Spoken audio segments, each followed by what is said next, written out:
লেখিকা মৌসুমী হাজরার আগন্তুক। মানে আপনার কথা শুনে যা দাঁড়ালো তা হলো 6 মাসের মধ্যে আপনার একজনের সাথে পরিচয় হলো, বিয়ে হলো, আবার সন্তানও হয়ে গেল। খুব অবাক লাগছে শুনে। কিছু মনে করবে না ডক্টর আর্য, আপনি একজন ডক্টর, আপনার মুখে এই অবিশ্বাস্য কথা ঠিক মানায় না। মেঘার কথা শুনে হো হো করে হেসে উঠল আর্য। তারপর হাসি থামিয়ে বলল, ডক্টর মেঘা, এটা অবিশ্বাস্য হলেও সত্যি। আমার জীবনে এমনই ঘটেছে। ভালোই আছি আমরা, আমার একটি কন্যা সন্তানও আছে। একদিন আলাপ করিয়ে দেব সবার সাথে। আর্য উঠে দাঁড়াতেই মেঘা বলল, বাড়ি যাওয়ার যদি তাড়া না থাকে তাহলে পুরো গল্পটা আমি শুনতে চাই। আসলে এই পুরো গল্পটা না জানলে আমার ঘুম আসবে না রাতে। আর্য আবার হেসে বলল, এমনিতেও আজ রাতে আপনার ঘুম আসবে না, আপনার আজ নাইট ডিউটি, আর সাথে আমারও। মেঘা বলল, তাহলে তো ভালোই, যদি একটু ফ্রি থাকি তাহলে রাতেই তো শোনাতে পারেন আপনার প্রেম কাহিনী। আর্য বলল, ঠিক আছে, তাহলে তাই হবে। এখন একটা বাড়িতে ফোন করে আসি। আর্য এই হসপিটালে আছে গত 4 বছর ধরে। মেঘা এই নতুন এসেছে, একটু আধটু পরিচয় হয়েছে কর্মসূত্রের প্রয়োজনে।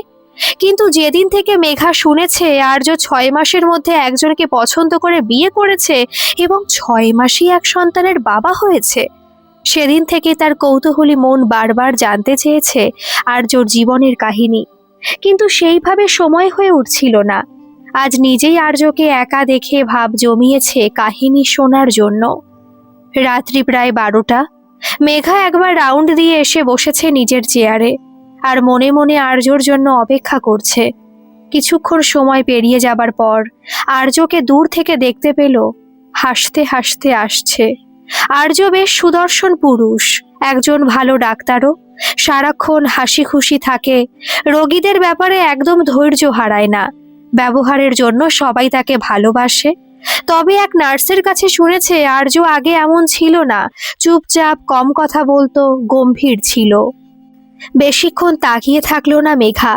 এমন সুদর্শন বিবাহিত পুরুষ দেখে তার মনটা ভেঙে গেছে আগেই।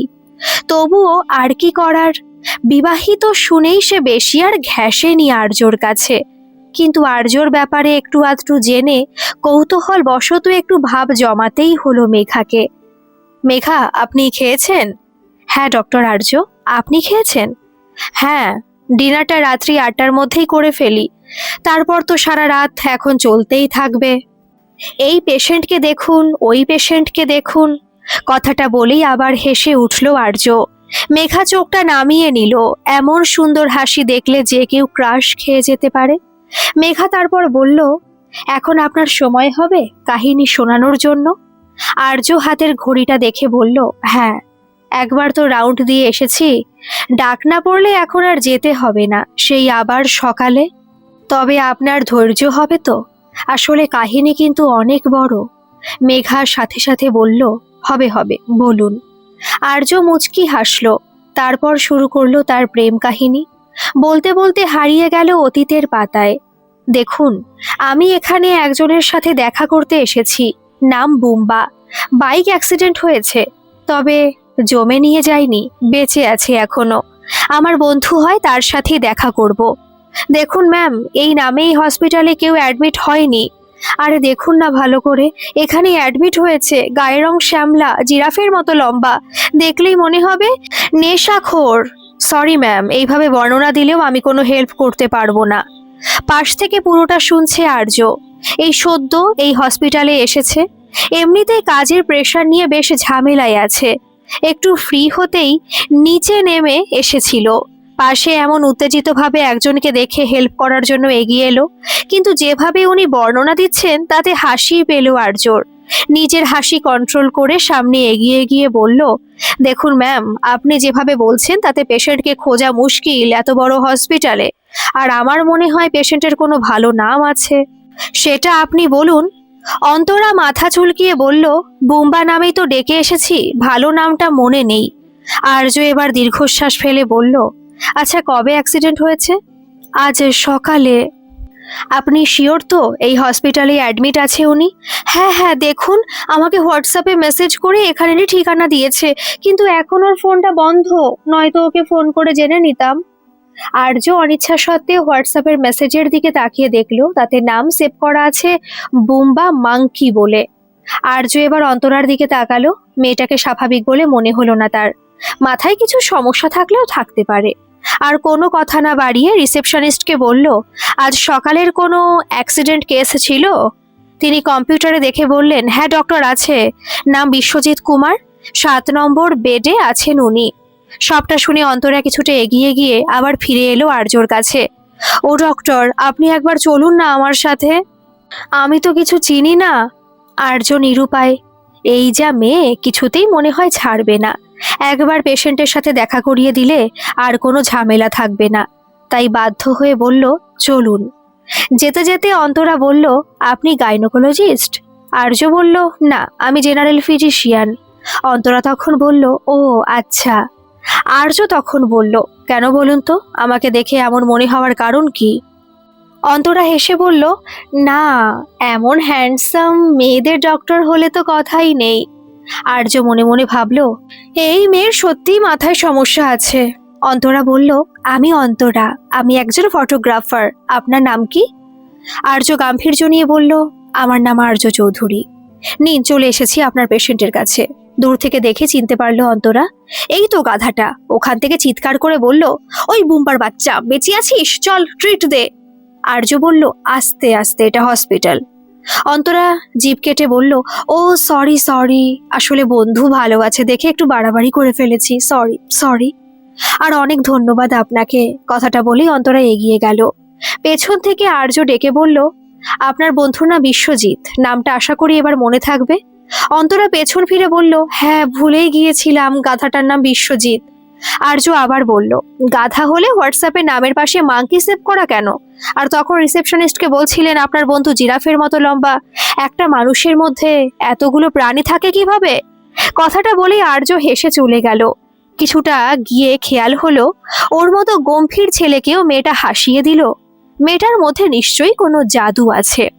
কয়েকদিন পর আর্য ডিউটি টাইমে একটু ফ্রি হতে নিচে নেমে এলো। দূর থেকে অন্তরাকে দেখেই চিনতে পারলো, এই মেয়ের মুখ সহজে ভোলার নয়। কথাবার্তায় ছেলে মানুষই ভাব থাকলেও মুখখানা খুব মায়াবী। যে কোনো মানুষকে হাসানোর ক্ষমতা আছে মেয়েটার। আসলে এখনকার যুগে এমন মানুষ খুবই বিরল। আর্য অন্তরার কাছে গিয়ে বলল, কি ব্যাপার ম্যাডাম, বন্ধুর তো সেদিনই ছুটি হয়ে গেছে, আজ আবার এখানে কেন? অন্তরা মুখে হাসি আনার চেষ্টা করে ধীরে ধীরে বলল, আজ আমি নিজে এসেছিলাম গাইনোকোলজিস্টকে দেখানোর জন্য। কয়েকটা টেস্টের রিপোর্ট দেখানোর ছিল। আর্য বলল, হয়ে গেছে দেখানো?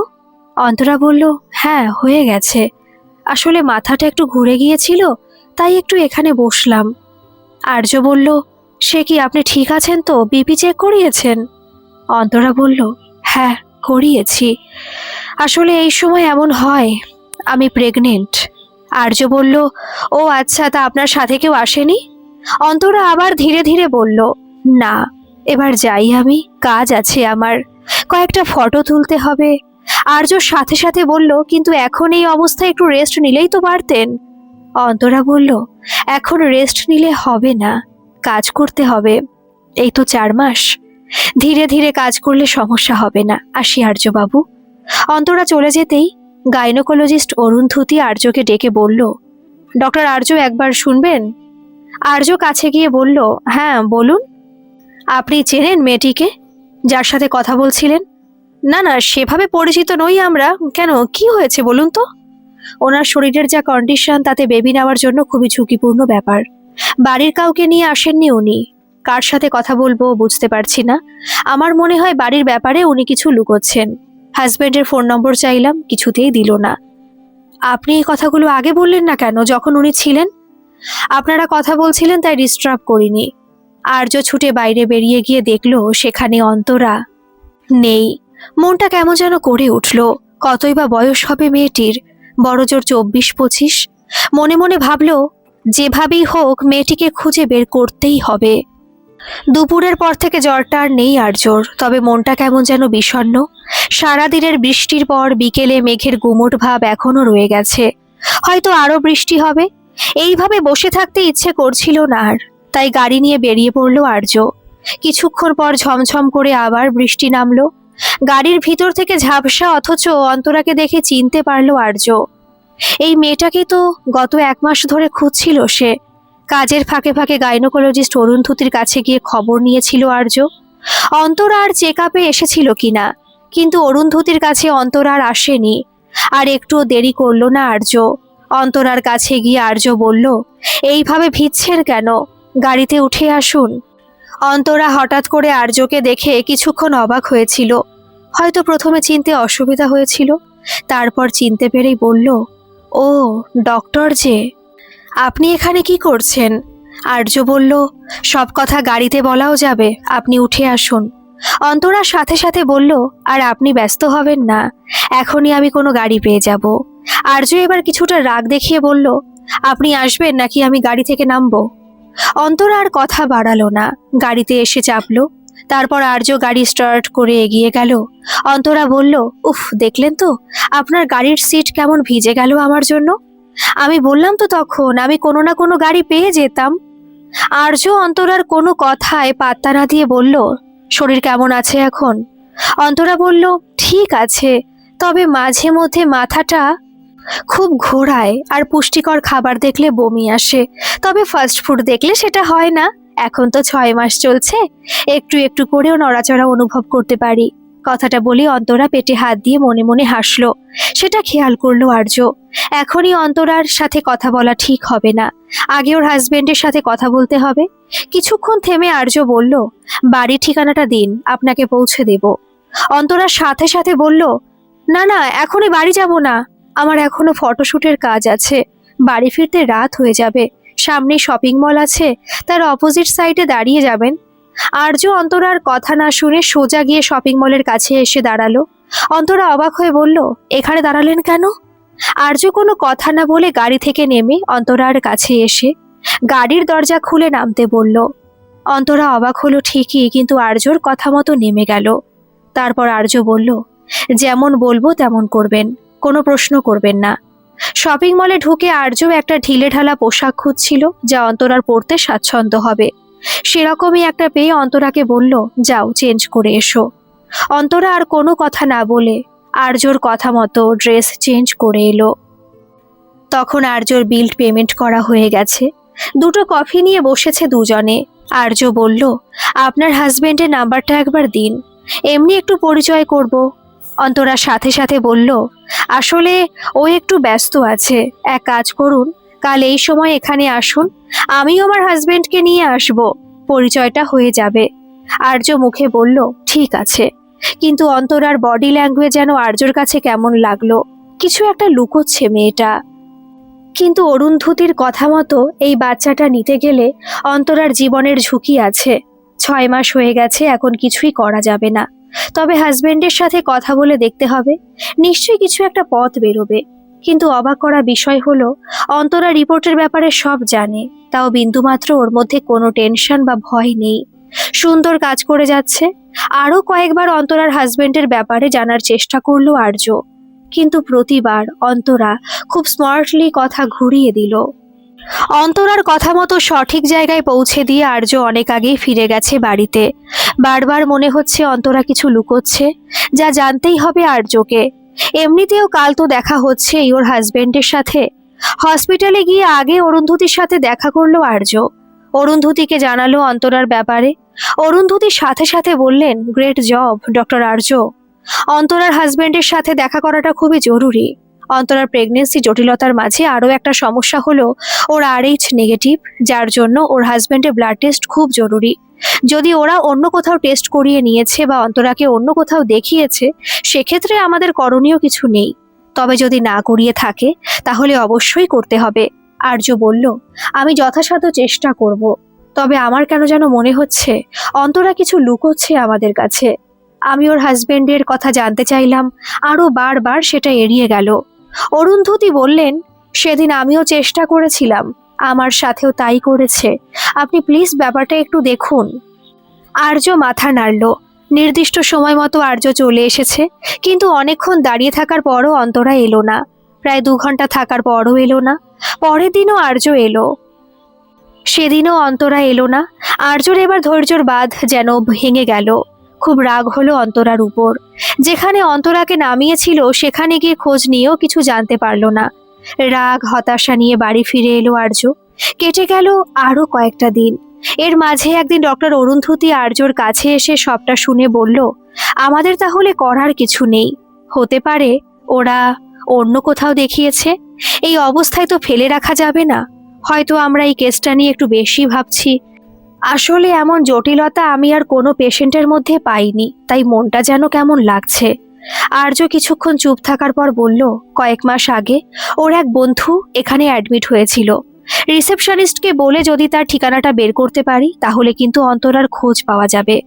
অরুন্ধতী বললেন, চলুন তাহলে একবার দেখা যাক। অনেক খোঁজার পর বিশ্বজিৎ কুমারের ঠিকানাটা পেল আর্য। অরুন্ধতী বললেন, আর দেরি না করে যা করা তাড়াতাড়ি করতে হবে। আমিও যাব দরকার হলে আপনার সাথে। বিকেলে একটু ফ্রি হতে দুজনে বেরিয়ে গেল বিশ্বজিৎ কুমারের ঠিকানায়। দরজার কলিং বেলের আওয়াজ শুনে বিশ্বজিৎ এসে দরজা খুলল। আর্য বলল, আপনি আমাকে চিনবেন না, আমরা আপনার কাছে অন্তরার খোঁজে এসেছি। বিশ্বজিৎ শান্ত গলায় বলল, ভেতরে আসুন। আর্য আর অরুন্ধতী দুজনে ভেতরে গিয়ে বসলো। বিশ্বজিৎ বলল, বলুন কি জানার আছে অন্তরার ব্যাপারে। আর্য বলল, আপনি যে হসপিটালে অ্যাডমিট হয়েছিলেন অ্যাক্সিডেন্টের পর, আমরা সেই হসপিটালের ডক্টর। তখনই পরিচয় হয়েছিল অন্তরার সাথে, মনে আছে আপনার? অন্তরা আপনাকে দেখতে গিয়েছিল। বিশ্বজিৎ বলল, হ্যাঁ হ্যাঁ মনে আছে তো, কিন্তু পুরো ব্যাপারটা আমাকে বলুন তো। এবার অরুন্ধতী বললেন, অন্তরা প্রেগনেন্ট, সেজন্য পরে আবার হসপিটালে গিয়েছিল। আমি কয়েকটা টেস্ট করাতে দিয়েছিলাম, রিপোর্টে অনেক সমস্যা আছে, যার জন্য ওর বাড়ির কারোর সাথে কথা বলাটা খুব জরুরি। ওকে বলেছিলাম কিন্তু ও পুরোপুরি এড়িয়ে গেছে। বিশ্বজিৎ উদাস সুরে বলল, বাড়ির কেউ থাকলে তো ও যোগাযোগ করাবে। খুব ছোটবেলাতেই মা বাবাকে হারিয়েছে, চার্চের ফাদারের কাছে বড় হয়েছে, ওখানে থেকেই পড়াশোনা। কলেজে আমাদের পরিচয় হয়, তখন থেকে আমরা বন্ধু। সারাক্ষণ হাসি খুশি থাকা চঞ্চল মেয়ে একটা, কিন্তু ওর জীবনই এমন ঘটে যাবে কেউ বুঝতে পারিনি। আর্য বলল, তাহলে ওর হাজবেন্ডের সাথে আমরা দেখা করব, ওনার সাথে কথা বলবো। বিশ্বজিৎ কিছুক্ষণ থেমে আবার বলল, ওর বিয়ে হয়নি, কয়েক বছর আগে নিজের জীবনটা গুছিয়ে নিয়েছিল অন্তরা। ফটোগ্রাফি নেশা ছেড়ে প্রফেশন হয়ে দাঁড়ালো, বেশ নামও হয়েছিল ওর। সেই সময় ওর জীবনে আসে সুমন। বেশ ভালোই চলছিল ওদের জীবন, কিন্তু কয়েক মাস আগে সুমন যখন জানতে পারলো অন্তরা প্রেগনেন্ট, তখন ওর কেমন যেন পরিবর্তন হয়ে গেল। বারবার এই বাচ্চা নষ্ট করার কথা বলতো। অন্তরা রাজি ছিল না, শেষ পর্যন্ত ব্রেকআপ হয়ে যায় ওদের। আমরা বন্ধুরা মিলে অনেক বোঝানোর চেষ্টা করেছিলাম, সুমন বুঝলো না। নিজের সন্তানকেই মেরে ফেলার কথা বলতে লাগলো। শেষে অন্তরা যেন কঠোর হয়ে বলল, এই সন্তানের উপর অধিকার শুধু অন্তরার, কোনোদিন সুমনের কাছে কোনো অধিকার দাবি করবে না। এই বাচ্চাকে অন্তরা একা মানুষ করবে। আমরা সবাই ওর সাথে ছিলাম। যে মেয়েটা বন্ধুর বিপদে সবার আগে ঝাঁপিয়ে পড়তো, তার এই কঠিন সময় কি করে একা ছাড়ি বলুন। তবে ওর প্রেগন্যান্সি জটিলতার ব্যাপারে আমরা সবাই পরে জেনেছি। আগে জানলে কিছু একটা ব্যবস্থা করা যেত। ওর কিছু হয়ে গেলে ফাদার ওর সন্তানের দায়িত্ব নেবেন, আর আমরা বন্ধুরা তো আছি। এখন একটাই প্রার্থনা, মেয়েটার জীবনে সবকিছু ভালো হোক, খারাপ কিছু যেন না হয়। তবে সব দিকটা আমাদের ভাবতে হচ্ছে।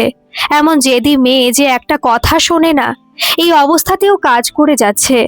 অরুন্ধতী আর আর্য অসহায় দৃষ্টিতে একে অপরের দিকে তাকিয়ে থাকলো। আর্য এবার বিশ্বজিতের কাছে অন্তরার ঠিকানা আর ফোন নাম্বার নিল। বাইরে বেরিয়ে আসার পর অরুন্ধতী জিজ্ঞাসা করলেন, এবার কি করবেন ডক্টর আর্য? আর্য আকাশের দিকে তাকিয়ে বলল, জানি না, তবে মেয়েটাকে একা ছাড়া যাবে না। যেভাবেই হোক আমি ওর সাথে যোগাযোগ করব।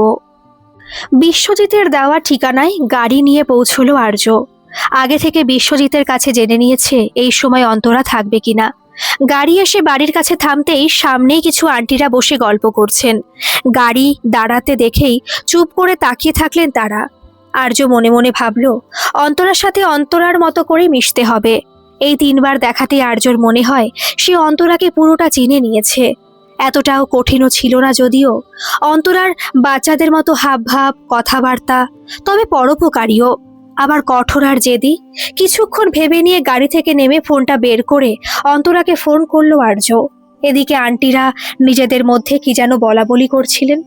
ল্যাপটপ নিয়ে কাজ করছিল অন্তরা। আননোন নাম্বার থেকে ফোন আসতে একটু অবাকই হয়েছিল। যে পরিস্থিতিতে সে এখন আছে তাতে গুটি কয়েক মানুষ ছাড়া আর কেউই খোঁজ রাখে না। তার মধ্যে চার্চের ফাদার আর কয়েকজন বন্ধুর রোজ ফোন আসে। কখনো সখনো কাস্টমার ফোন করে ফটোশুটের জন্য। তবে এখন বেশ কষ্ট হয় অন্তরার। সময়ের সাথে সাথে পেটও বেড়েছে, সন্তানের নাড়াচাড়া ভালোই অনুভব করতে পারে। অন্তরার এখন অনেক কাজ। সন্তানকে জন্ম দেওয়ার পর ভালোভাবে বড় করতে হবে, তাকে মানুষের মতো মানুষ গড়ে তুলতে হবে। এখন আর মন খারাপ হয় না, সুমনের উপর কোনো রাগ নেই অন্তরার। সুমন হয়তো এই সবের জন্য প্রস্তুত নয়, তবে অন্তরা কিছুতেই এ বাচ্চা নষ্ট করতে পারবে না। তাই তো জীবনের ঝুঁকি আছে জেনেও তাকে পৃথিবীর আলো দেখাবে বলে সিদ্ধান্ত নিয়েছে। ফাদারকে বারবার বলেছে, আমি যদি না থাকি তুমি আমার মতোই আমার সন্তানকে বড় করবে। আরও একবার ফোনটা বেজে উঠতেই সম্বিত ফিরল অন্তরার। আবারও সে আননোন নম্বর থেকে ফোন। ফোন রিসিভ করতেই ও প্রান্ত থেকে একজন বলল, একবার ব্যালকনিতে আসতে পারবেন ম্যাডাম, একটু দরকার ছিল। অন্তরা কিছু বলার আগে ফোনটা ডিসকানেক্ট হয়ে গেল। অন্তরা বেশ অবাক হলো। ল্যাপটপটা বিছানায় রেখে ব্যালকনিতে গেল অন্তরা। নিচে ডক্টর আর্যকে দেখে বেশ অবাক হয়ে গেল। আর্য হাসি মুখে হাত নাড়ল। অন্তরার চোখ গেল এবার পাশে বসে থাকা আন্টিদের দিকে।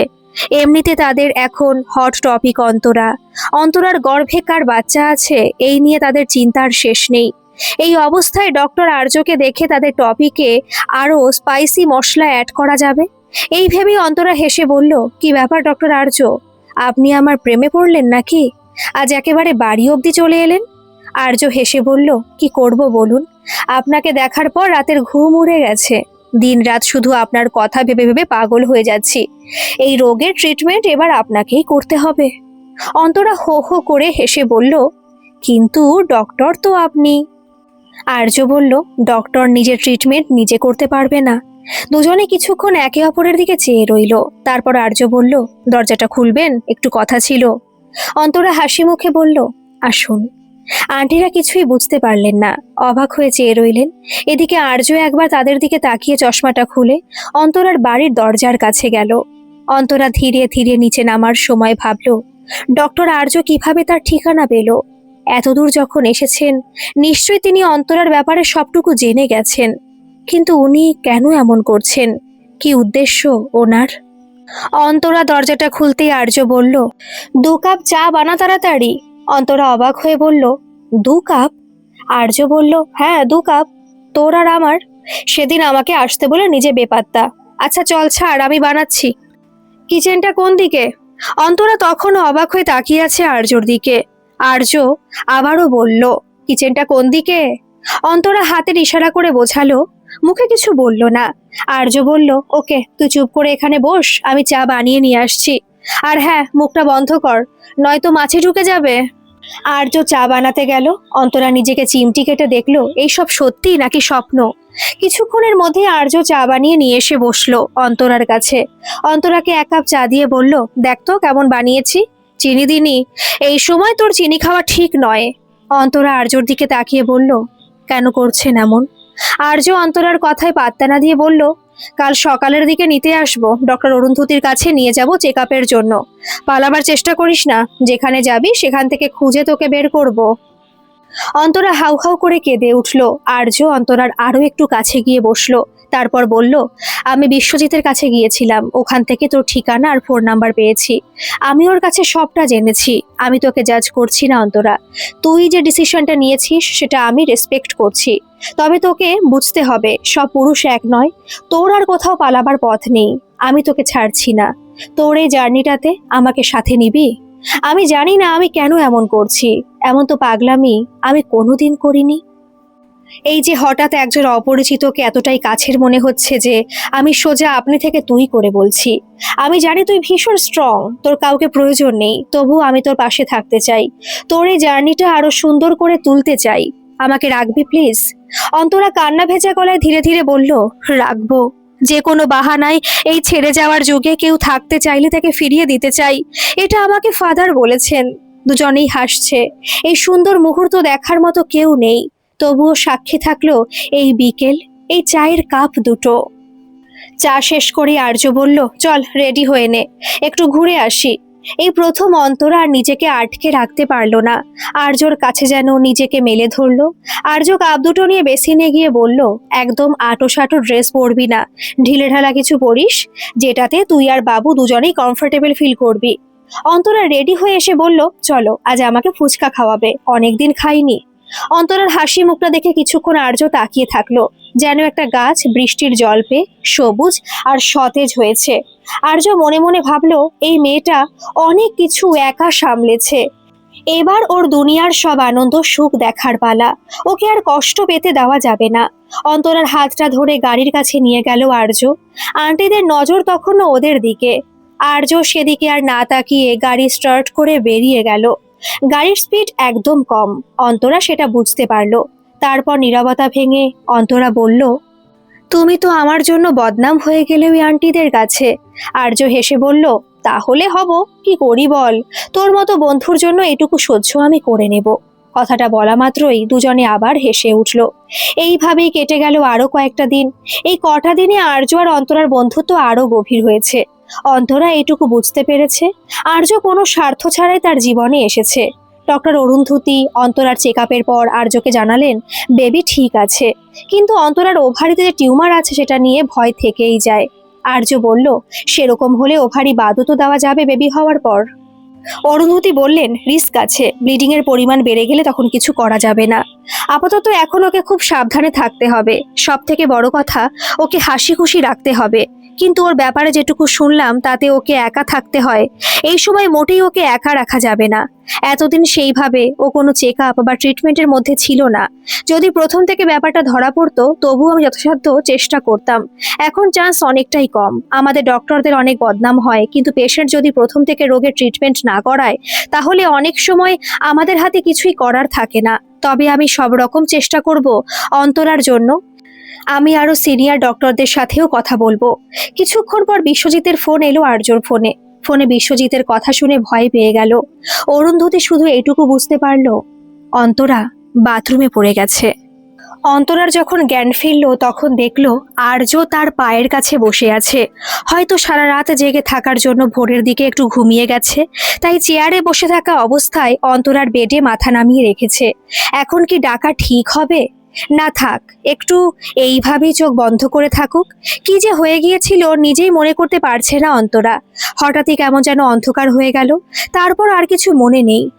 বিশ্বজিতের কাছে বাড়ির একটা চাবি থাকে, ঘন্টায় ঘন্টায় ফোন করে খবর নেয় ছেলেটা।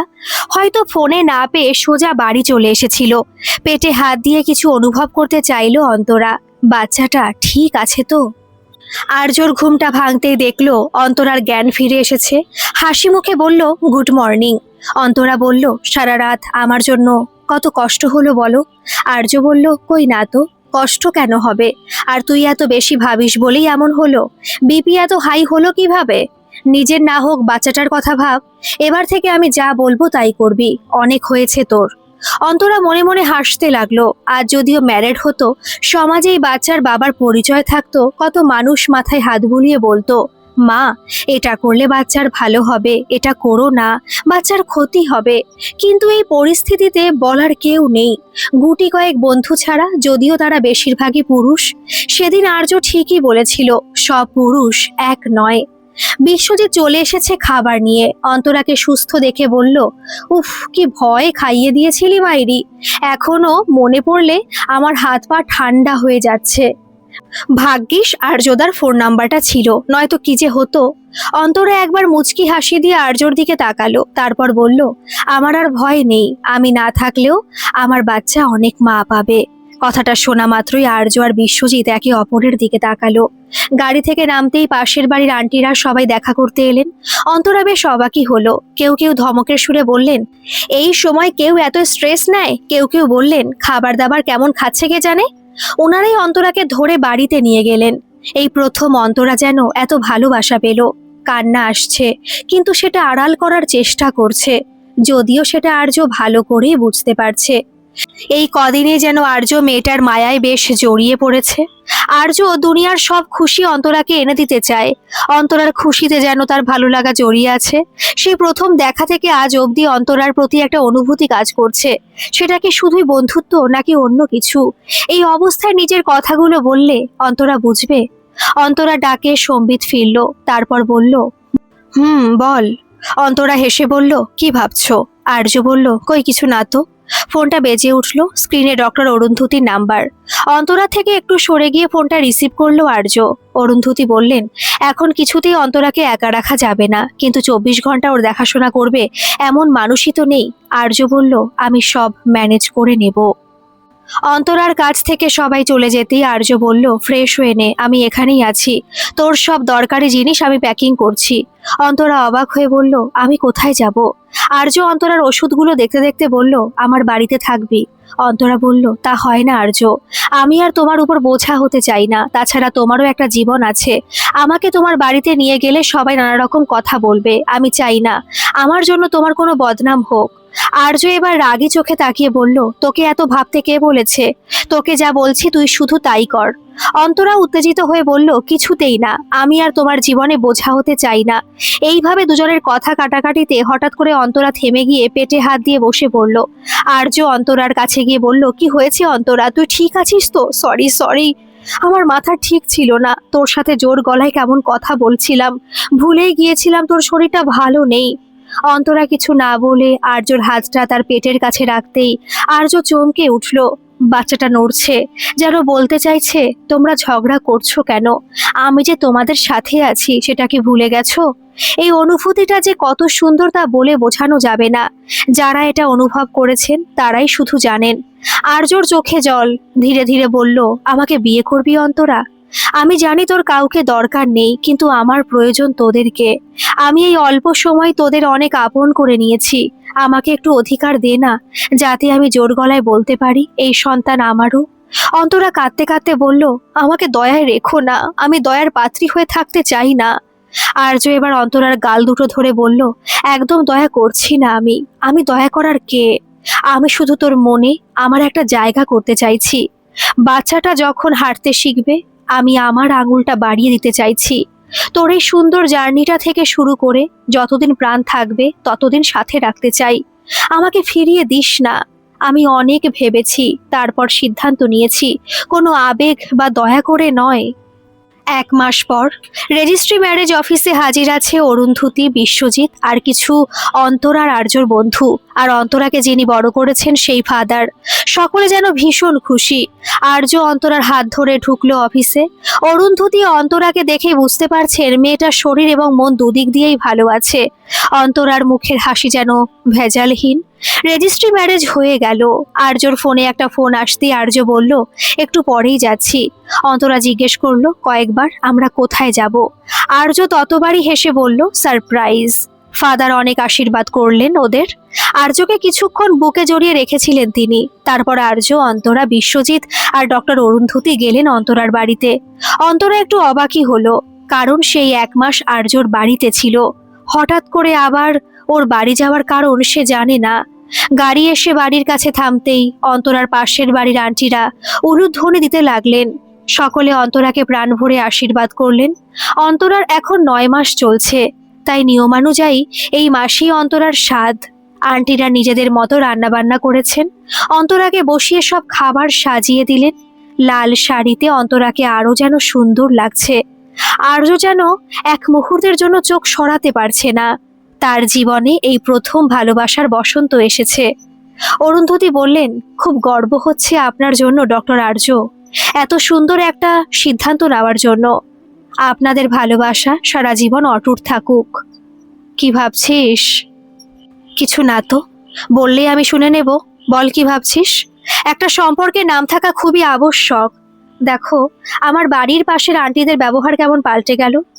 যে মানুষগুলো আমার মুখ দেখতে চাইতেন না তারাই আজ আমায় কত আশীর্বাদ করলেন। ব্যাপারটা ঠিক তেমন না। সমাজের কথা বাদই দিলাম, আমরা যতই নামহীন সম্পর্ক নিয়ে মাতামাতি করি না কেন, একটা সময় পর সব মানুষই অধিকার খোঁজে। যেমন ধর, প্রথম প্রথম এমন একটা সম্পর্ক শুরু হলো যেখানে বলা হলো আমাদের সম্পর্ক মুক্ত, আমরা নিজেদের মতো স্বাধীন, আমরা যেমন চাইবো সেভাবে নিজেদের জীবন কাটাবো। কিন্তু একটা সময় পর মানুষ অধিকার খোঁজে। সারাদিন কাজের পর কেউ অপেক্ষা করে না থাকলে বাড়ি ফিরতে ইচ্ছে করে না। অপেক্ষা, অধিকার, বিশ্বাস, ভালোবাসা আর সম্মান, এইগুলো যে কোনো সম্পর্কের একটা স্তম্ভ। বিয়ে মানেই যে সেই সম্পর্ক পবিত্র হয়ে গেল তেমন না। একে অপরের প্রতি ভালোবাসা না থাকলে সেটা বিয়েই না। আর রইল সমাজ, সেটাও একদিন পাল্টে যাবে সময়ের সাথে সাথে। চল, রাত হলো, ঘুমিয়ে পড়। এতক্ষণ ধরে ডক্টর মেঘা ডক্টর আর্যর প্রেম কাহিনী শুনছিল। এবার আর্য একটু থামলো। মেঘা বলল, তারপর কি হলো? আর্য বলল, আমাদের জীবনে এলো রাজকুমারী, আমার সন্তান।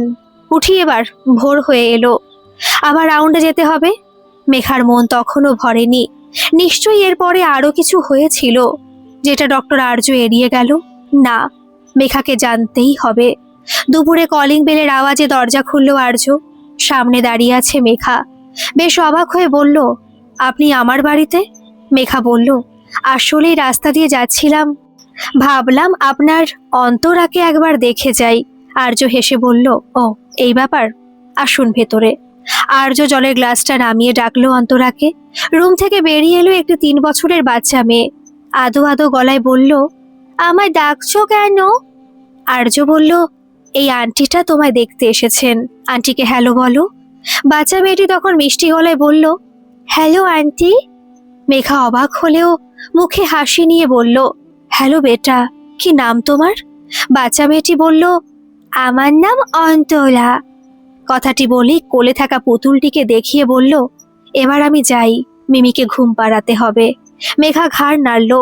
বাচ্চা মেয়েটি চলে যেতেই আর্য বলল, আপনি যার খোঁজে এসেছেন তাকে দেখতে পাবেন না। সে ছিল স্বাধীন পাখি। অনেক চেষ্টা করেছিলাম তাকে আটকে রাখার, কিন্তু পারিনি। অন্তরাকে জন্ম দিয়ে ওই অন্তরা হারিয়ে গেল। বহু চেষ্টা করেছিলেন ডক্টর অরুন্ধতী এবং বাকি সব ডক্টর, কিন্তু যা হওয়ার তাই হলো। সে ছিল ক্ষণিকের অতিথি, তবে সেই ছিল আমার ভালোবাসা। অনেকক্ষণ আগেই মেঘা আর্যর বাড়ি থেকে বেরিয়ে গেছে। মনে মনে ভাবছে, এমনও মানুষ পৃথিবীতে আছে বলেই এখনো পৃথিবী টিকে আছে। গল্পটি কেমন লাগলো অবশ্যই কমেন্ট করে জানাবেন। আর ভালো লাগলে একটা সাবস্ক্রাইব করে আমার পাশে থাকবেন। ধন্যবাদ।